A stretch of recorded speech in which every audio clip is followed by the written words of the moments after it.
Hello children, welcome back to an exciting session of social movements in our times, second part, which we have discussed in the previous class.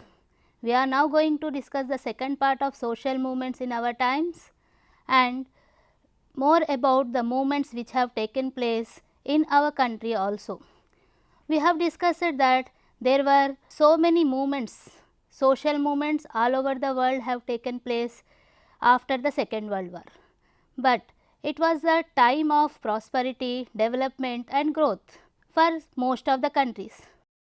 But in many countries there were also the times of tensions due to the protest movements which have been taken up by certain sections of the society to acquire their rights. Those movements we have discussed in the previous class. Now, today we are going to discuss about such social movements which have taken place in our country. Children, let us now understand what we have discussed in the previous class in detail and also what we will discuss in this class. In the previous class, we have discussed about the civil rights movements of 1960s, role of Luther Martin King in civil rights movements, black women demand their rights, human rights in USSR, Vietnam conflicts and environmental movements such as Greenpeace movement. In this class, we shall discuss about Bhopal gas disaster related movements, Narmada Bachao Andolan, Silent Valley movements from the year 1973 to 1985, Arak movement in Andhra Pradesh, social mobilization on human rights and Meera Paibi movement. Let us now discuss about Bhopal gas tragedy related movements first. In Bhopal in the year 1984, a poisonous gas leaked out of the Union Carbide factory. So, due to that so many people died, thousands of people died and there were several victims who had the deformities, and from that time even there are certain victims who have been continuously suffering even till this time also. So, those people started protesting against the tragedy and they wanted certain compensations. Right from the beginning, people of Bhopal have been fighting for the four main demands. What were those demands?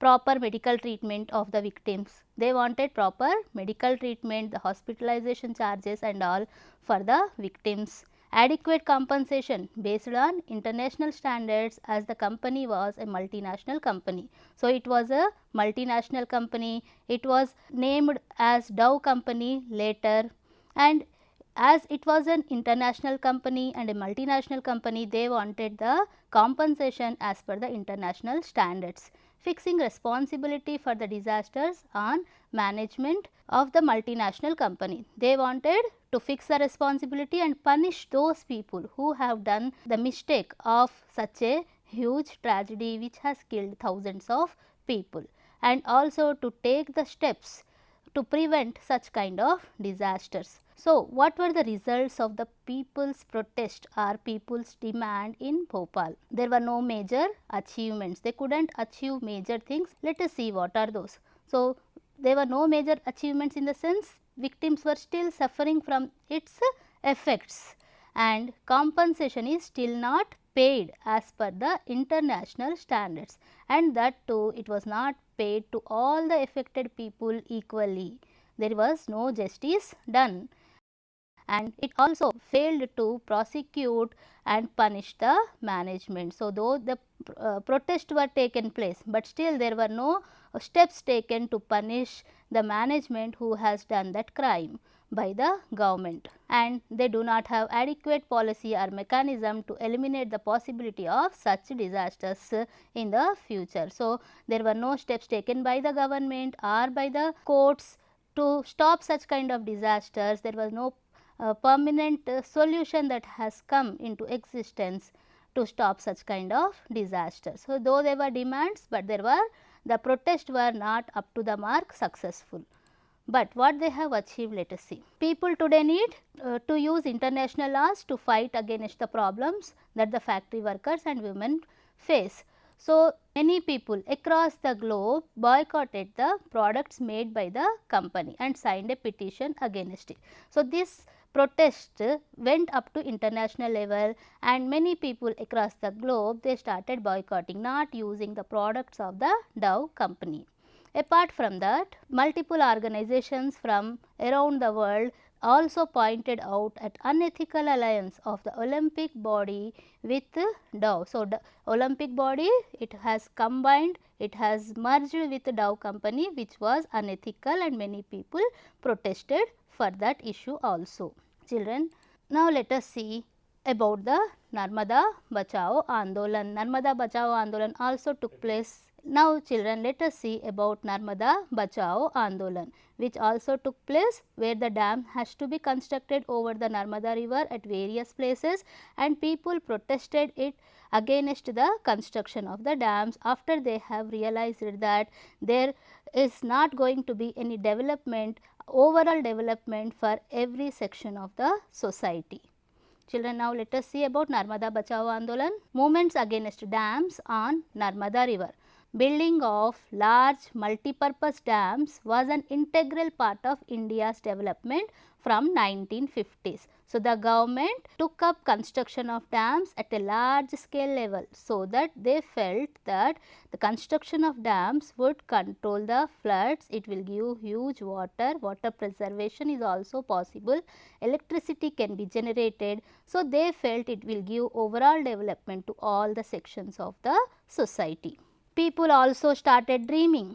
What were their dreams? They felt that huge benefits will be there if the dams were built, and electricity could be available to everyone, water would be available to everyone for agriculture as well as drinking purposes, flood control will be there. So, people felt that there will be number of benefits out of the construction of the dams on the Narmada river. Very soon they realized that thousands of trees and animals and acres of fertile fields and people who had been displaced to build these dams, and also they realized that the investment in these dams did not yield adequate results. What they were expected was much less than what was actually invested, and even it did not give adequate results. So much of the money was invested, but a little result was found, means they have invested huge crores and crores of rupees over the construction, but it did not give adequate results also. The cost of the dams was huge, and often it increased due to delay in construction and price rise. So, every time whenever the construction started, it took years and years of time, and when years and years passed, all the prices increased, and further the cost what was put over the construction of the dams, it further increased. And the next is they seldom irrigated the land, initially proposed to be irrigated. So, it did not irrigate as much as the engineers felt that it would irrigate huge acres of land, but it could not irrigate those many acres of land. The amount of land, the total area of land which was irrigated was less than what was expected by the engineers and by the government. Children, people started protesting, and who stood up displaced from the project, they demanded fair compensation to those who owned the land and also to those who lived over there. So, people started protesting against the construction of the dams, and they said that they wanted fair compensation because they have been displaced, and those who own the land, they should be compensated, means whatever they have lost, that should be replaced, is called as compensation, and also who were living there also should be compensated. They also demanded proper rehabilitation with land in return for the land lost, and also afforestation, that is planting of trees to compensate for the loss of forest under the dam. So, they demanded two things, one it is the compensation, another thing is they want the replacement of whatever the land that they have lost, that should be given to them, and also the afforestation also should be taken up by the government, so that whatever they have lost could be brought back. The leaders decided to oppose the very construction of the demand. There were intense protest, mobilization, marches, hunger fast, and international campaign against the construction of Sardar Sarovar Dam, and hence World Bank also decided to take back the funding which it also was investing the money as per the request of the government. But when it saw these many protests all over going on against the construction of the dam, it also has taken up the funding, taken back the funding which it has done for the Sardar Sarovar Dam also. And people also realized that what they have realized is that there is no adequate land available to compensate for the loss, and it was really not possible to rehabilitate all the displaced people properly. So, now there was a huge confusion. People were displaced from those places, but there is no land to provide them back, and there was a huge confusion, there were huge tensions all over because people who were displaced were not settled properly. So, there were huge protests for Narmada Bachao Andolan as per the Narmada Bachao Andolan, and also as per the against the construction of Sardar Sarovar Dam also. Children, she is Meera Paibi, one of the leaders of NBA Narmada Bachao Andolan, talking about the organization in the year 2010. She was a great leader who protested against the NBA. So, to conclude, we can say that it was not the question of compensation or rehabilitation, but one of the faulty notions of development. We cannot say that construction of dams would give the development. There should be overall development which was not possible because of the construction of the dams. It resulted in unsustainable use of the natural resources also. So, the natural resources were cut down inequitably, there was no justice in cutting down the natural resources done. It created an environment which was not suitable for sustainable development. It also made the poor farmers and the tribal people into unskilled manual laborers without enhancing their quality of life. So, they turned out, the poor farmers turned out to be manual laborers. So, their position degraded. It did not rose up. The construction of the dams did not give any development in the lives of farmers, but it degraded them in their life. Again, they became the strugglers in their life, and who had to compensate for all their livelihood, which we cannot call it as development. So, though it failed to attempt at stopping the building of Sardar Sarovar Dam, the NBA movement succeeded in forcing to think about the nature of development, whether it was in the interest of the poor or the rich or the powerful. So, they could not stop the construction of the Sardar Sarovar Dam, but the NBA gave them an understanding to the people of the world, the governments, that the construction of the dams is not going to give them any sort of development, and even to the rich, poor or the powerful people also, it is not leading towards the development of everyone. It is leading to the development of only certain section of people. If dams are constructed or any other projects are constructed at the cost of lives of the people. Now, let us understand about the Silent Valley movement. Silent Valley movement took place in the state of Kerala, in the southern state. So, between the year of 1973 to 1985. Why this forest were called as silent forest? The reason is that there were no crickets found in this forest. The cricket bird is not found in this forest. So, because there was no chirping movement, the forest would be silent. So, it is called as silent forest. Lion-tailed macaque and many other species of insects and birds are unique to it. This movement took place in Kerala, as I said, and many educated people realized that the dam construction across the Silent Valley is not going to give them the notion of development, and they also felt that it is going to be disastrous for the rare species of animals and plants that lived in that valley. So, a major development against the dams in favor of saving the Silent Valley. People across the state were mobilized by KSSP, Kerala Shastra Sahitya Parishad, was supporting the people. It is an organization which was supporting the people for popularizing, which was working for popularizing of science and learning among the people. They went to the court also and they appealed against the clear felling of trees in the project area, and Kerala High Court, it ordered to stop the clear felling of the trees.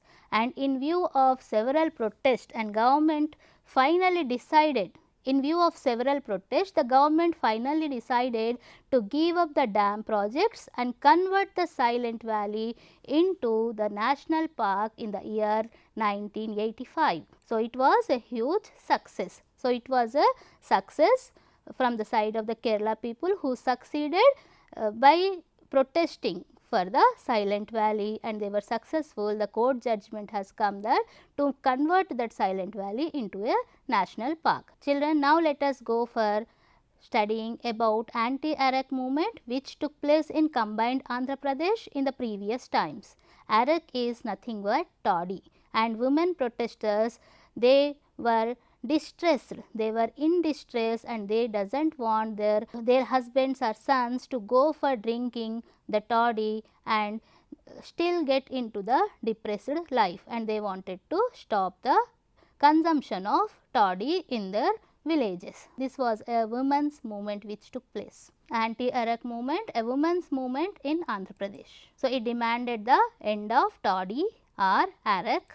It was the movement of women who were inspired and wanted to end their miserable life which was created because of toddy or arak.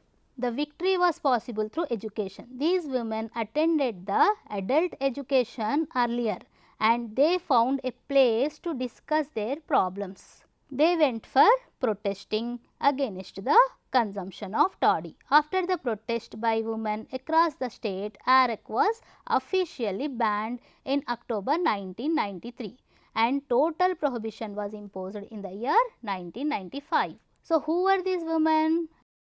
These women belong to the poorest sections of the society, from Dalit caste, deeply tormented by increasing addiction to arak among their husbands and other men folk. They went for literacy classes and often they would discuss the problems there. These literacy classes gave them a place to discuss their lives and build networks to contacts, and finally they protested against the toddy consumption and they wanted to end the consumption of toddy, which created the tensions in their life, which created the miserable life for them. So, they wanted to end the consumption of toddy completely from their life. Thus, the women of the most deprived class would stand up against the most powerful and violent lobby of arak, manufacturers and sellers, who not only had money and muscle powers, but also political powers. So,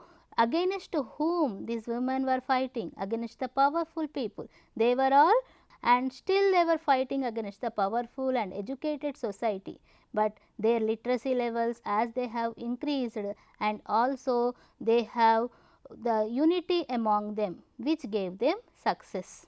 Now, let us go for understanding about the other movement which took place in the northeastern states, which is Manipur. Social movements in Manipur. In Manipur, women fought against some laws which allowed the armed forces to suppress people without any process of judicial review of their action. So, here it is Manipur, this is one of the northeastern state. So, in Manipur, women fought against the armed forces, against a certain law which was made by the army or the armed forces, which unnecessarily harassed the people of that place. Manipur is now composed of two geographical terrains, the valley and the hills. But it was before independence, the valley was under princely rule and the hill was relatively autonomous, inhabited by the tribal population. So, valley was under the princely state, whereas the hill was under the control of the tribal people. They ruled themselves independently. In the year 1891, the British established their control over the region, though the king continued to rule over the kingdom. The Kingdom of Manipur signed a merger agreement with India in the year 1949 and Manipur was made a part of India. This agreement was disrupted by many tribal people who argued that they had been autonomous and did not agree to be the part of India. So, tribal people were not interested in the merger and they wanted their independence. So, one of the laws, so the government of India, it has sent armed forces in Manipur to maintain law and order in the place, and the law was called as AFSPA, that is Armed Forces Special Power Act in the year 1958. According to that law, the security forces were given the right to arrest or shoot the people simply under the suspicion, that is doubtfulness, of being involved in anti-national activities. If they have a doubt against certain people who may be anti-national, the armed forces were given the right to either arrest or kill them only because of the doubtfulness. So, this was protested by the women folk of that place. People, especially women, protested that their sons and husbands are being picked up and tortured under the suspicion of being against the nation, and even daughters and mothers themselves are also being abused. So, the protest against the custodial death of 32-year-old woman of Manipur, Thangjam Manorama, gained widespread attention to this movement of Manipur. Now, let us study the other movement of Manipur, which is Meera Paibi movement. Meera Paibi is a Meitei language. Literally, it can be translated as torch bearers. Meera Paibi means torch bearers. It originated as a movement to prevent public disorder due to alcohol abuse in the year late 1970s, but it soon became a movement for human rights with the massive deployment of Indian armed forces to counter the armed movement for Manipur independence in the early 1980s. So, Meera Paibi movement has been started to stop the toddy or the liquor consumption even in the year 1970s, but it went for the social movement and it also combined with it the other movement which was against the armed forces law. Meera Paibi movement, it first started by the women to stop the liquor consumption by the menfolk, but soon it gained the national importance and state importance, so that it does not want, the women protesters does not want the armed forces to do any torture or any sort of problems to be created for them. So, they started protesting against the armed forces, which was called as Meera Paibi movement. It originated as a movement to prevent the public disorder due to alcohol abuse in the year 1970s, but it soon gained a movement of human rights with massive deployment of armed forces. The armed forces were deployed there, and to counter the armed movement for Manipur, the movement has been started in the year early 1980s. So, Meera Paibi took to patrolling the streets at night, every ward, every lane, junction, group of women sat on vigil against threat and disruption to peace in the community. So, there were no activists or politically inclined people, they were women. They are ordinary women who take on themselves the traditional responsibility for the well-being of the community. So, they carried the torches in their hands, they were not having any other weapons with them, only they were torches and the light which they wanted to use as a weapon for the protest, and there were bamboos with them. So, gradually this movement demanded the act of AFSPA to be revoked, and the women have expressed their struggle in different forms, from boycott of elections to sitting on relay hunger strikes. So, in this movement women went for different activities, such as they went for hunger strike, and they also demanded the elections not to take place, and they wanted the revoke of the armed forces from their place. One such woman, she went for hunger strike for about 10 years and still she is under the house arrest. Children, So, we have today discussed about different social movements which took place in our country in the previous years. So, in the previous class we have discussed about the social movements which were related to the entire world, and in today's class we have discussed about the social movements of our times in our country, okay, such as we have discussed about Manipur, we have discussed about the Arak movement of combined Andhra Pradesh, Narmada movement, isn't it? So, I hope you have grasped the concept and you are able to get an understanding about what we have discussed in the class. So, let us go for the evaluation part, children. The first question is, what are the basic features of social protest movements? The second one, what were the 4 demands of Bhopal gas tragedy victims? The third one is, write about the advantages and the problems faced by the people due to the construction of dams. Fourth one is, discuss in few lines about the Arak movements in Andhra Pradesh, and the fifth one is, explain the Meera Paibi movement. Children, I hope you have got the understanding of this lesson, you have understood the lesson in a better way, and for better understanding of the concepts refer the worksheets and also go through the textbooks. So, for better understanding of the concepts, solve the worksheets. Please visit the official site of SIET for the worksheets. Children, with this we have completed the lesson.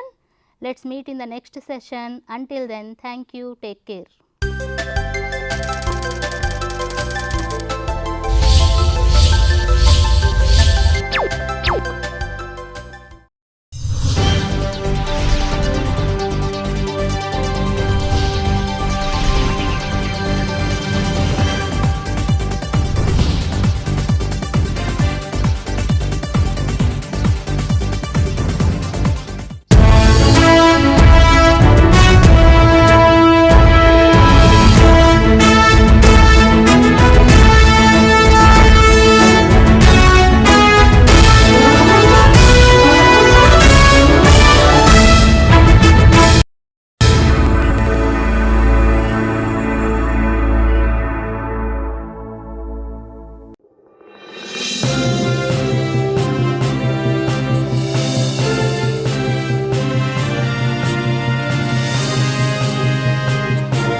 Doctor B R Ambedkar సార్వత్రిక విశ్వవిద్యాలయం విద్యార్థులకు స్వాగతం.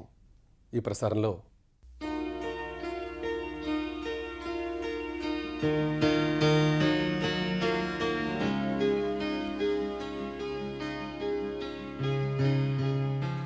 Hello learners, today we are learning about referencing styles. If you are writing a paper, thesis, project report or an article, generally you go for literature survey. You tend to borrow some ideas. You copy the words, phrases, sentences or paragraphs from different works. This is called referencing. Referencing means recording of all the bibliographic details of a particular work. This is done to show your readers what you have studied from different papers or books or dissertations or project reports. An investigator or a researcher, he refers to different types of material while doing his research, like he consults textbooks, monographs, and he may consult different types of journal articles and encyclopedias and print, non-print material and also electronic sources. So, a researcher is often confused